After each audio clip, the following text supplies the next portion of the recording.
చెర్లో ఉన్న చాకిరేవు బండనేనట, గుళ్ళో ఉన్న అమ్మవారి బొమ్మ నీవట. మురికిని కడిగిన మనసుని కడిగిన రెండు రాళ్ళు చేసేదొకటి పేర్లే వేరట.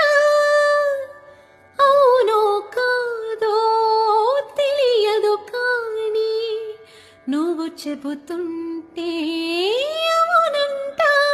మరి అంతలోనే బొంగమూతి సంగతేంటట. నాకు తెలుసా మంచి చెట్ట, నువ్వు చెబితే నేర్చుకుంటా. నేను నమ్మిన